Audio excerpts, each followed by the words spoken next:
assassinat dans un village. Les autres, ils ont brûlé. De 17 ans. Et la garde à vue continue. Voilà les questions auxquelles devra répondre l'IGF. Talk about a bad week.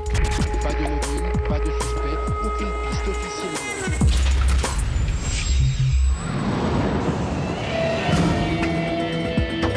Au sommaire de cette édition, notre enquête à Perpignan sur un tueur en série psychopathe. Le corps était en position de fœtus, décapité, avec l'ablation des organes génitaux. Je fais des cauchemars régulièrement, ma fille m'appelle et je ne peux pas l'aider. Voilà, c'est une torture. Le portrait de la semaine, Jacques Mérine, le vrai visage de l'ex-ennemi public numéro 1 par ceux qui ont braqué avec lui. Il est là où il a voulu. Son rêve, c'était d'être connu, il est connu. Je pense qu'il voulait tellement la gloire et être dans le journal que c'est ce qu'il cherchait aussi, une dernière gloire. Le reportage de la semaine, Marc Machin, les premiers pas d'un homme libre. Ce que je souhaite, c'est pouvoir profiter de ma famille, des gens que j'aime et qui m'aiment, qui m'ont soutenu. En avant-première, les confidences de celui qui a été condamné pour un crime qu'il n'a pas commis. Je suis brisé à l'intérieur. J'ai survécu, j'ai pas jamais vécu. J'ai pas ce qu'on peut appeler vivre réellement. C'était l'enfer. Histoire de star, Paul Lousoulitzer, l'homme d'affaires au banc des accusés au procès des ventes d'armes de l'Angola Gate. J'ai fait une arrivée digne d'Hollywood. C'est de la folie.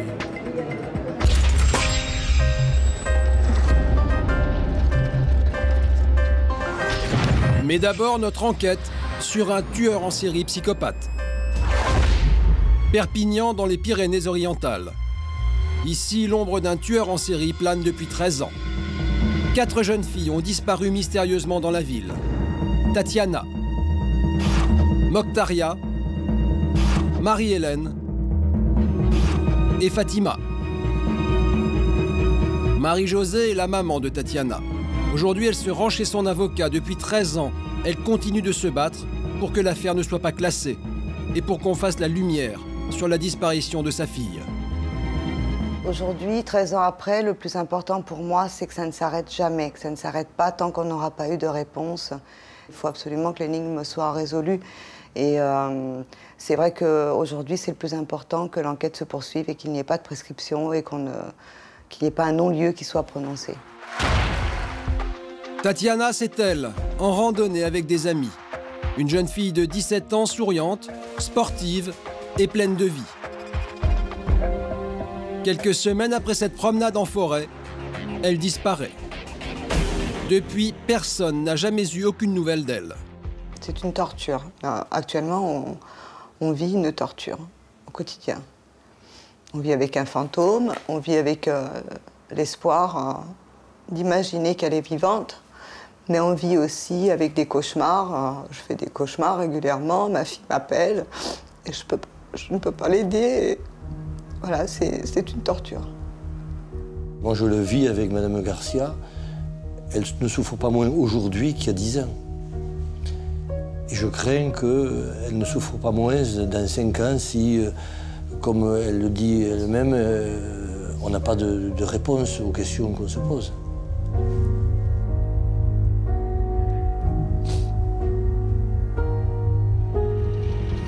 Que s'est-il passé le jour de sa disparition? Ce 24 septembre 1995, il est environ 17 h quand Tatiana sort de la gare. Elle fait du stop pour rentrer chez elle. On ne la reverra jamais.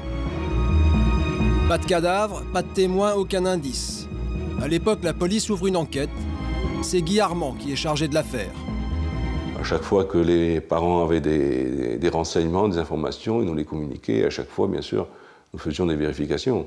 Nous sommes déplacés dans toute la France pour essayer de retrouver trace de Tatiana.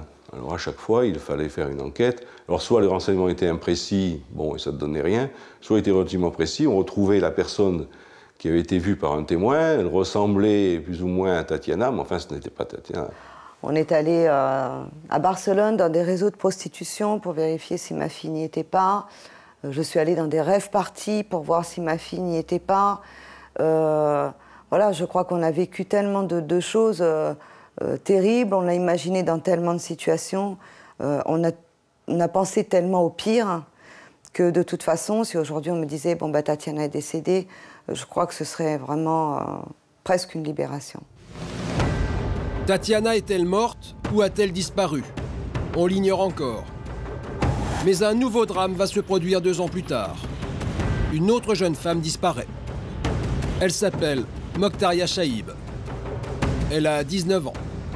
Elle a été enlevée puis tuée. Son meurtre a-t-il un lien avec la disparition de Tatiana?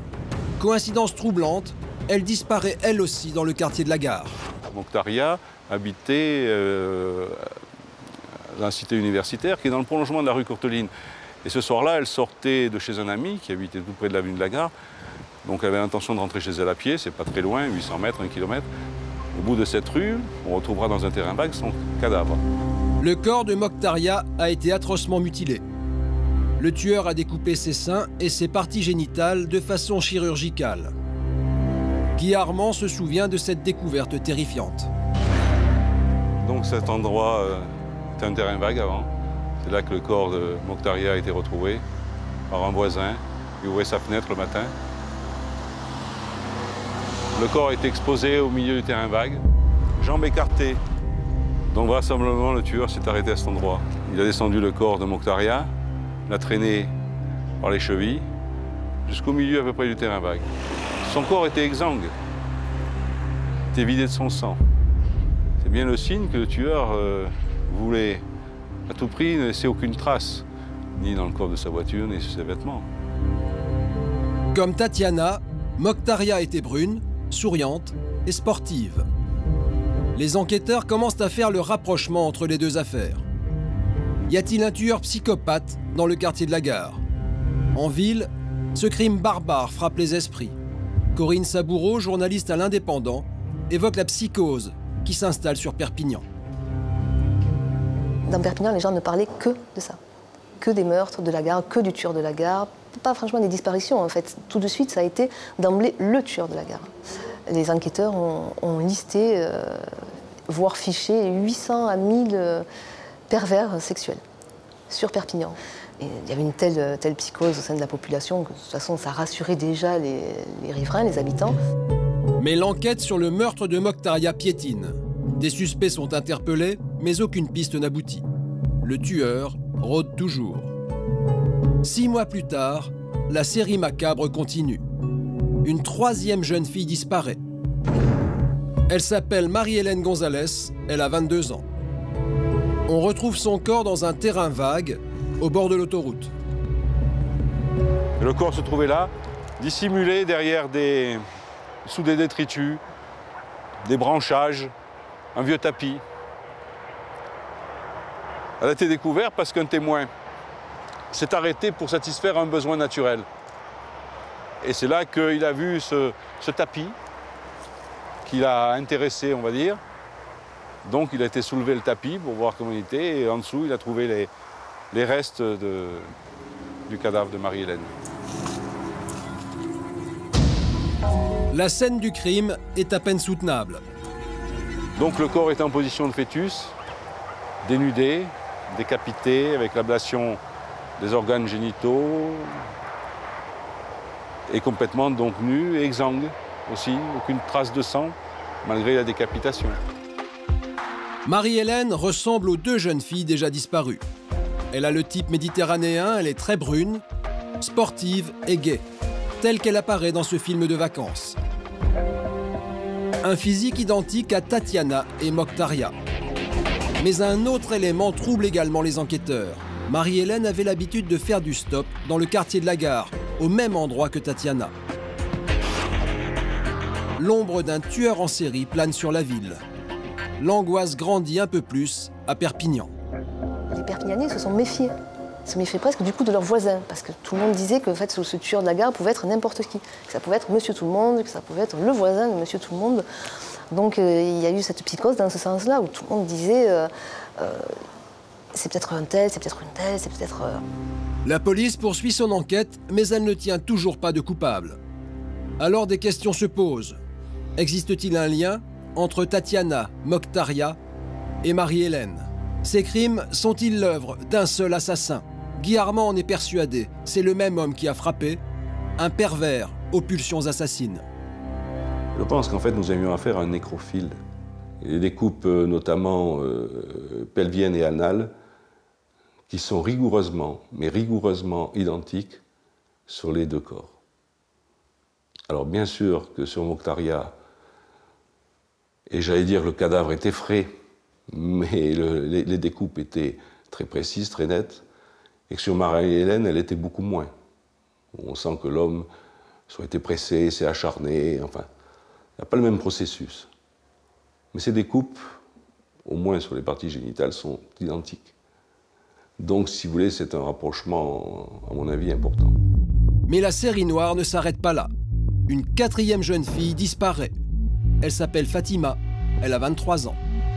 C'est une jolie brune et elle disparaît elle aussi dans le quartier de la Gare. Les policiers ne retrouvent pas son corps.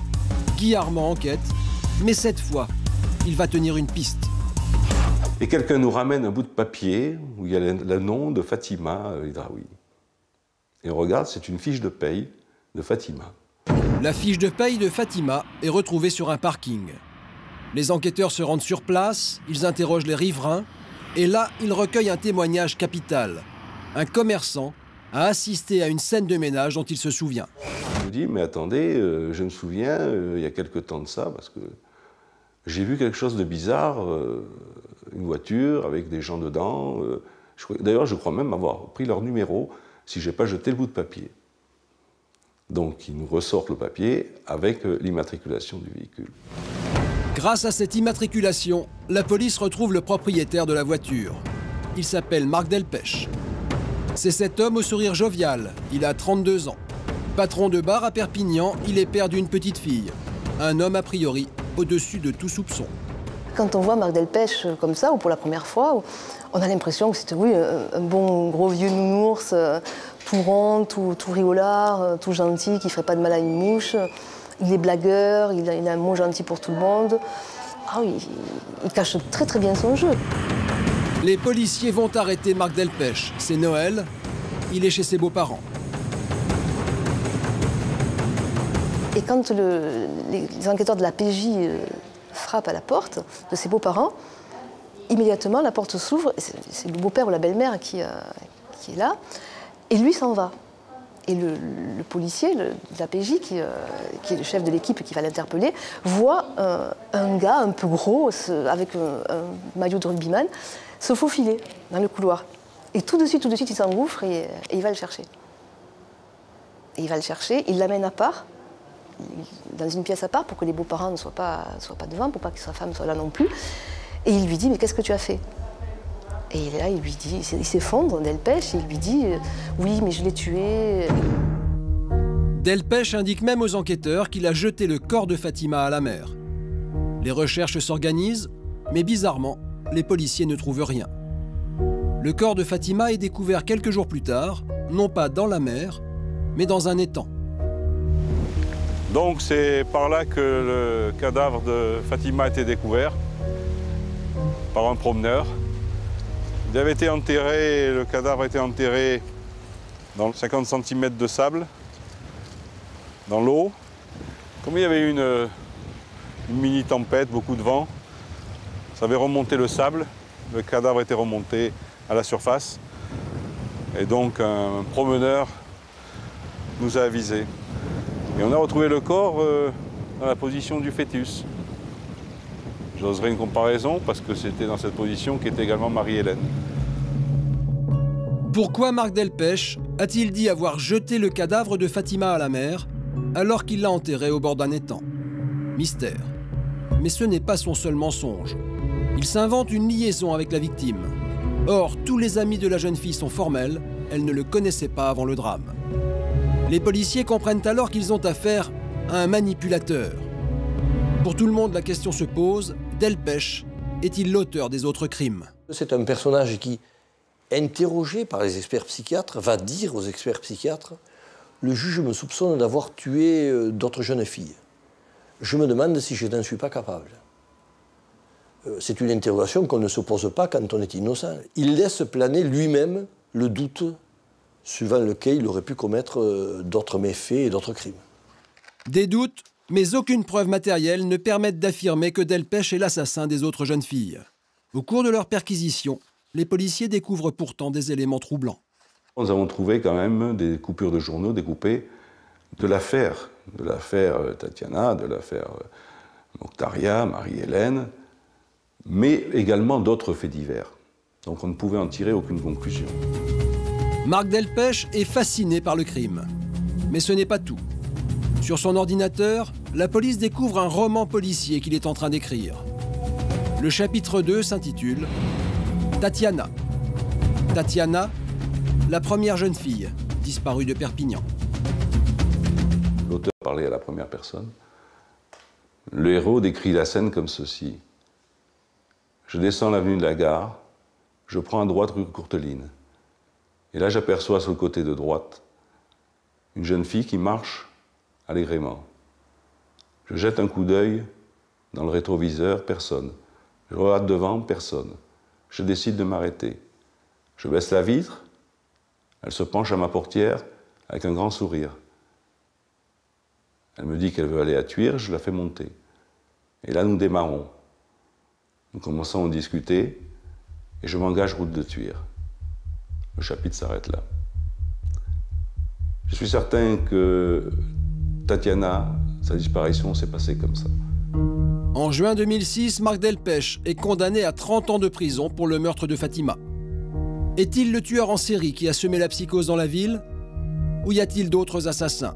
La science pourra peut-être bientôt répondre à ces questions grâce à de nouvelles techniques de recherche ADN. Je pense qu'il n'est pas impossible que dans les semaines qui viennent, avec les recherches d'ADN complémentaires qui ont été faites, on puisse identifier en tout cas un individu qui est aujourd'hui connu ou pas. S'il est connu, ce sera vite fait. S'il n'est pas connu, il faudra attendre peut-être un coup de pouce du destin. Mais pour le moment, le mystère des disparus de Perpignan reste entier. Tout de suite, le reportage de la semaine. Marc Machin, les premiers pas d'un homme libre. Tout ce que je souhaite, c'est pouvoir profiter de ma famille, des gens que j'aime et qui m'aiment, qui m'ont soutenu. Histoire de star, Paul Lousoulitzer, l'homme d'affaires au banc des accusés, au procès des ventes d'armes de l'Angola Gate. J'ai fait une arrivée digne d'Hollywood. Hein. C'est la folie. Mais d'abord, le portrait de la semaine, Jacques Mérine, le vrai visage de l'ennemi public numéro 1. Il est là où il a voulu. Son rêve, c'était d'être connu, il est connu. Je pense qu'il voulait tellement la gloire et être dans le journal que c'est ce qu'il cherchait aussi, une dernière gloire.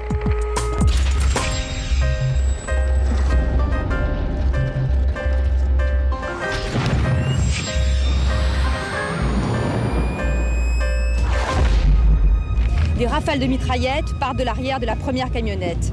Jacques Mérine s'écroule mort sur son volant, sans avoir eu le temps de découpiller les grenades qu'il portait sur lui. 2 novembre 1979. Fin de cavale pour Jacques Mérine. L'ennemi public numéro 1 est abattu par la police au volant de sa BMW. En quelques années, Jacques Mérine s'était imposé comme le patron du milieu parisien. Braquage de banque, séquestration, torture punitive, évasion. Voyou ultra dangereux pour les uns, Robin des Bois pour les autres. Près de 30 ans après sa mort, Mérine est devenu une légende. Mais qui était-il vraiment? Michel Ardouin a bien connu Jacques Mérine. Pendant 2 ans, côte à côte, il multiplie les braquages de banque. Aujourd'hui, Ardouin révèle le vrai visage de son ex-associé. J'avais pas beaucoup d'amitié pour lui. Il voulait à tout prix être connu. Il mettait en péril la vie ou la liberté de ses partenaires pour des histoires d'orgueil, d'ego. Il voulait à tout prix être connu. Les 2 hommes se rencontrent en 1972 à Paris. Mérine arrive du Canada. Ils se vantent dans le milieu français d'avoir accumulé là-bas les braquages et les cadavres. Jacques Nain est policier. À l'époque, il fait partie de l'unité anti-Mérine. Il a enquêté sur ces faits d'armes. C'était un braqueur traditionnel. Il avait fait des expériences malheureuses de grand banditisme où il avait essayé d'enlever déjà un milliardaire au Canada. Mais bon, il n'y était pas arrivé. Il avait totalement échoué. Disons que pour nous, c'est un malfaiteur traditionnel comme un autre, sans plus. Dans les années 70, Hardouin, lui, est un voyou confirmé. À son palmarès, proxénétisme, meurtre, trafic de drogue. Fiché au grand banditisme, il cherche un nouvel associé.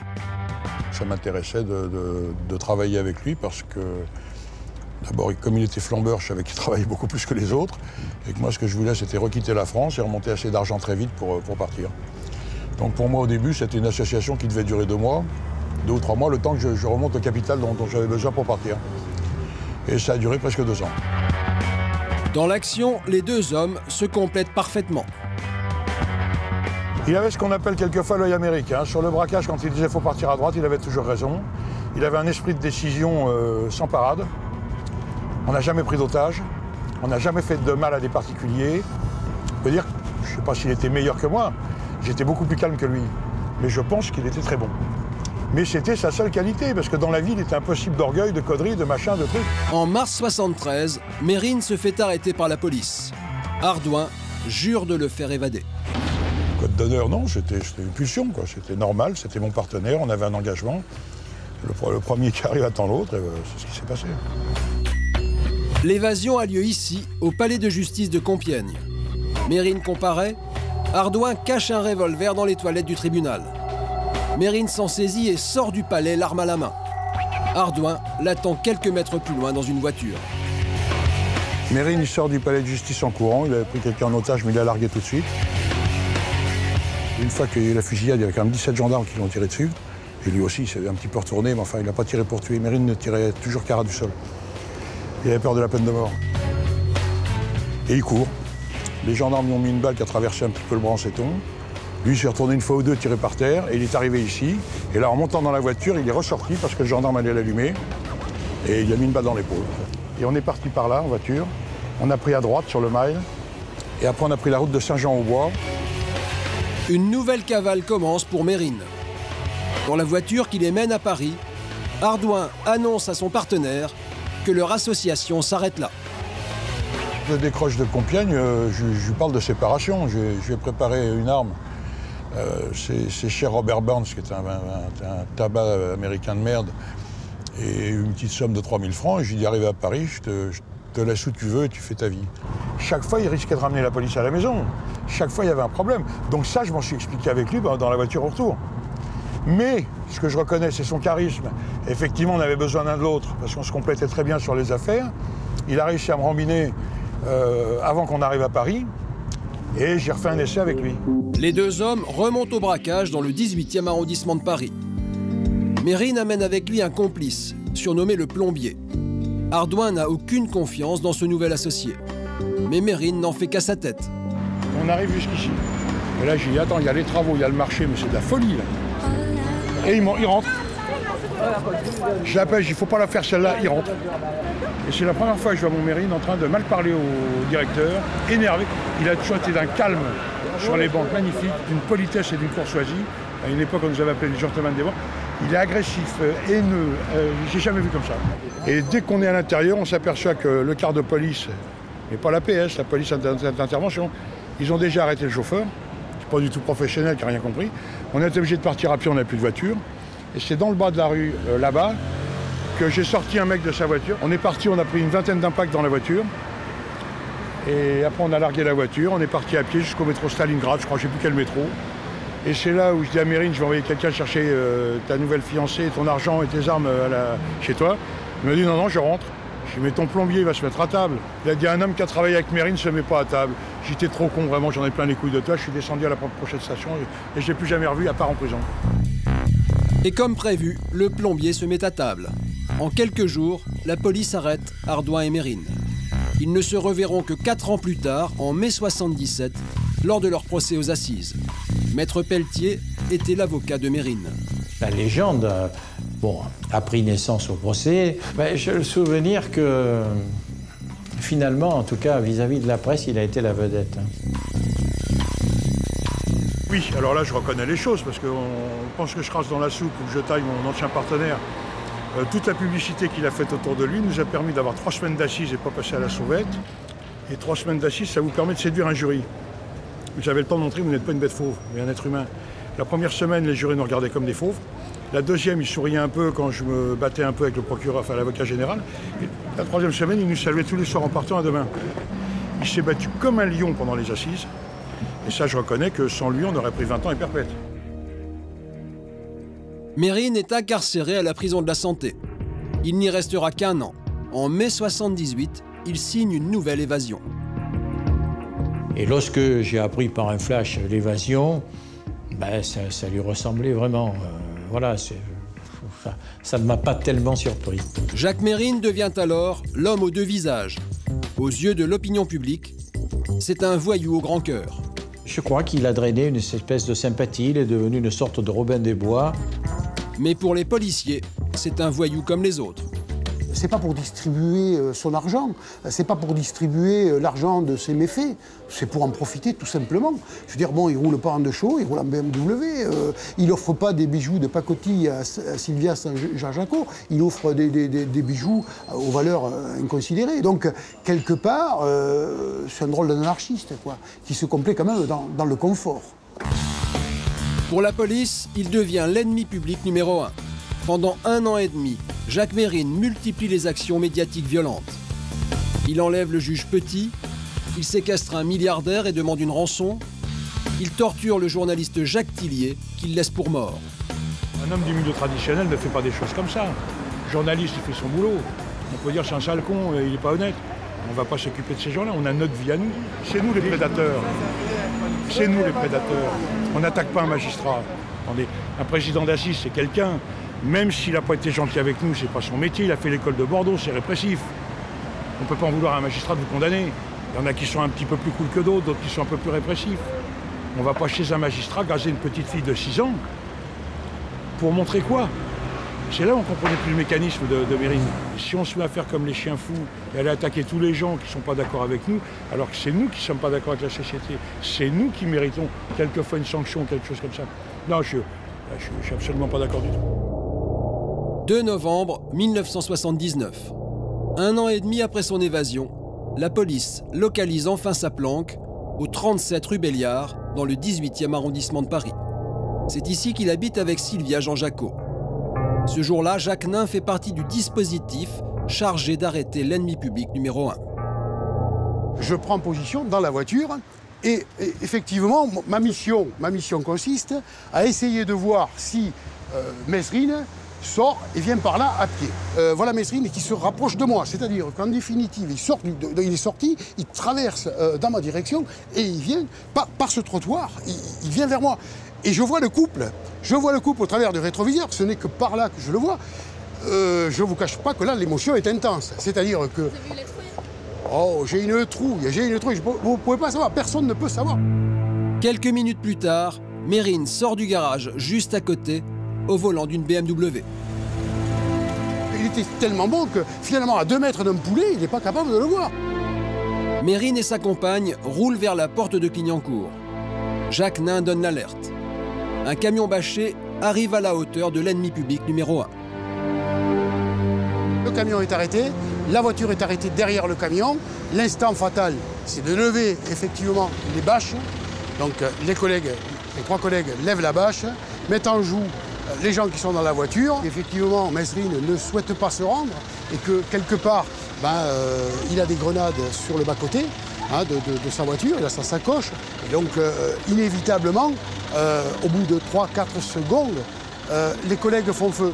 Des rafales de mitraillettes partent de l'arrière de la première camionnette. Jacques Mérine s'écroule mort sur son volant, sans avoir eu le temps de dégoupiller les grenades qu'il portait sur lui. Les inspecteurs se précipitent. Le lendemain, la mort de Mérine fait la une de tous les journaux. C'est la fin de l'ennemi public numéro 1. Une fin qu'il avait peut-être espérée comme ça.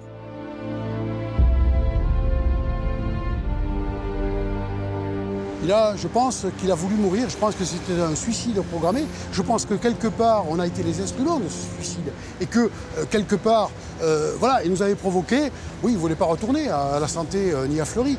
Son but, c'était effectivement de mourir en héros par les armes et avec les armes. Près de 30 ans après la mort de son ex-associé, Michel Ardouin a accepté de se rendre sur la tombe de Mérine. Il ne l'avait jamais fait auparavant.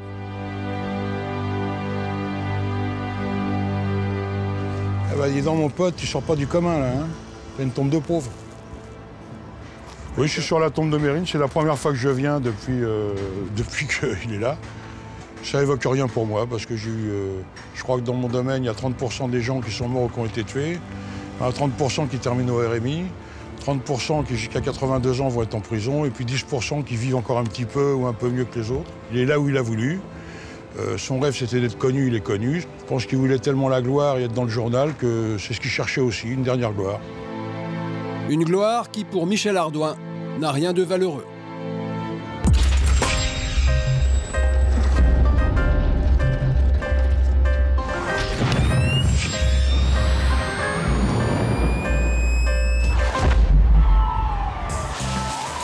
Mardi dernier, maison d'arrêt de Rouen. Pour cet homme, c'est le grand jour. Il s'appelle Marc Machin. Dans quelques minutes, son fils va sortir de prison. Vous vous sentez comment ce matin? Oh, moi, très serein, très posé. À ce moment-là, je l'attendais vraiment depuis longtemps. Il n'y a plus qu'à attendre la sortie de Marc. Allez, on y va. On y va. Bon, on est parti. Marc Machin est accompagné de son avocat. Devant l'établissement pénitentiaire, les journalistes attendent. Ils veulent saisir le dénouement d'une terrible erreur judiciaire. Tout commence en décembre 2001.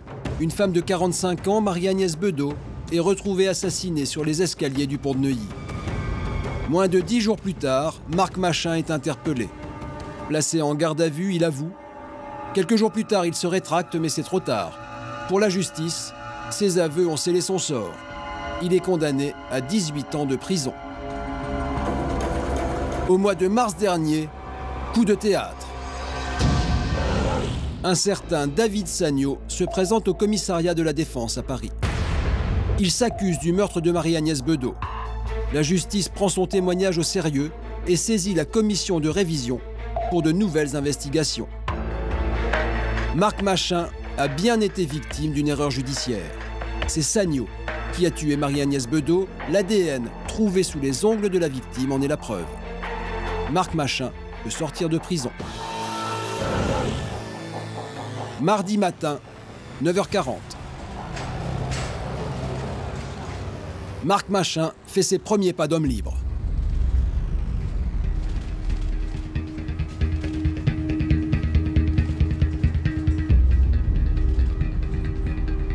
Après 7 ans de prison, il a choisi de vivre ce moment avec son père et avec une femme qu'il a soutenue pendant son incarcération. Elle s'appelle Josette, c'était sa visiteuse de prison.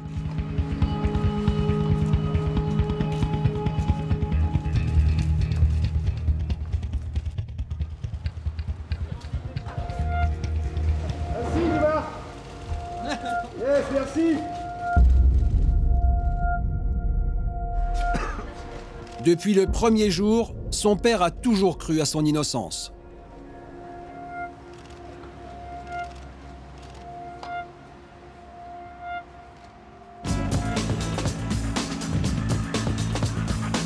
Dès qu'il franchit les murs, c'est la cohue.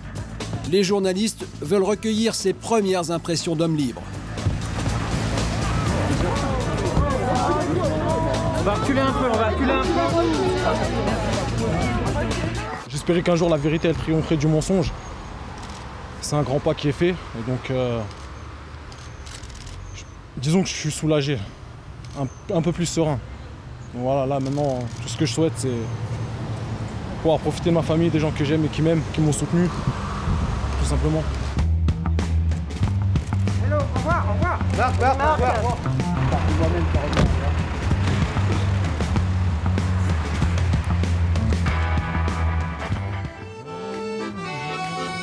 Montmartre, 2 jours plus tard. Marc retrouve le quartier de son adolescence.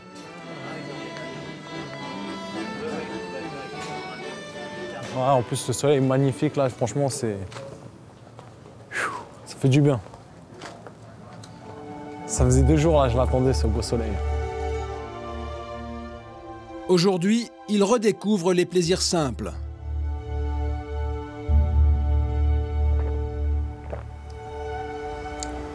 Agréable. C'est pas les jus acides.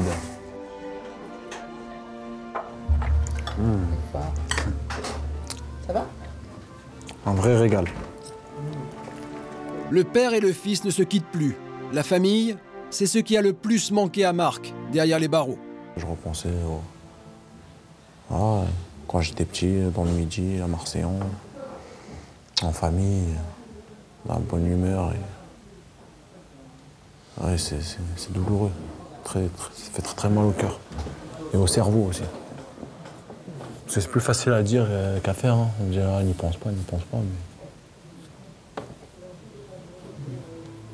peut pas faire abstraction de ça. Impossible. En prison, c'est la foi qui lui a permis de garder l'espoir. C'est quoi la rencontre avec Dieu en prison? Qu'est-ce qu'on ressent? Plus intense, plus profonde, je trouve.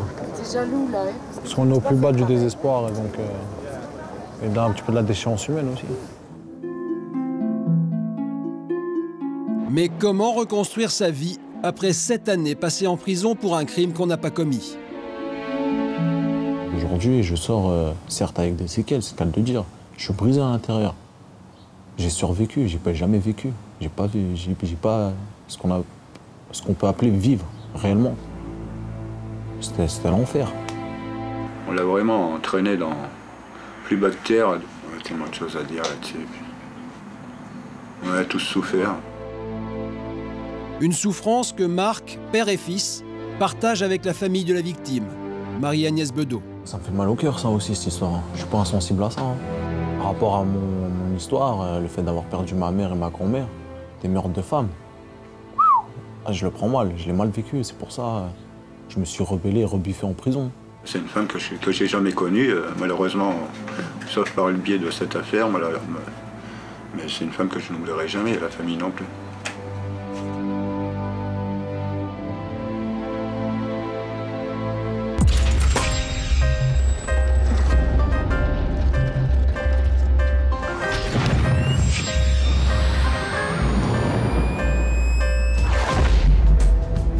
Palais de justice de Paris, lundi dernier.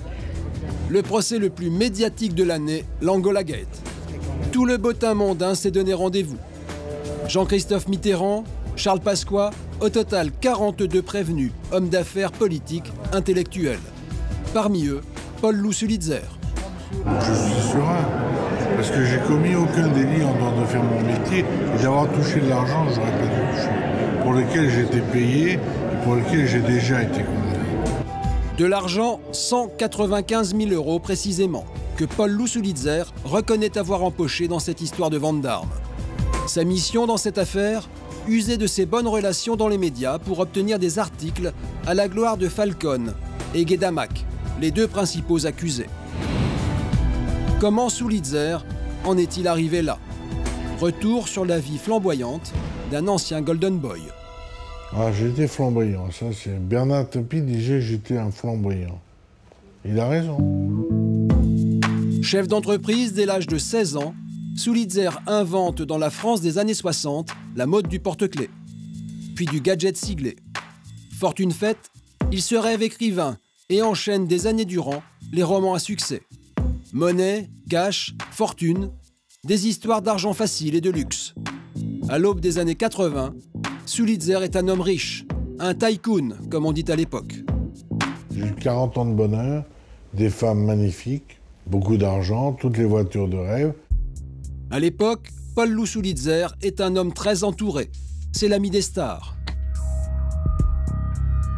Ça, c'est un de mes amis, Charles Aznavour, avec qui j'ai passé d'excellents moments à Saint-Tropez à l'époque, chez moi, et aussi à Paris.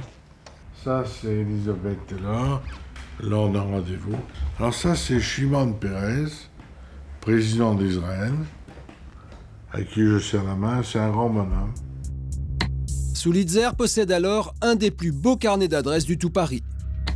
Mais tout bascule en 1996.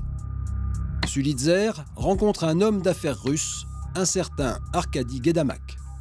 Il m'a été présenté par mon beau-père, mais je n'ai pas fait attention à l'époque. J'ai vu arriver un homme d'affaires, plutôt sympathique, intelligent. Bon, et puis rien ne s'est passé.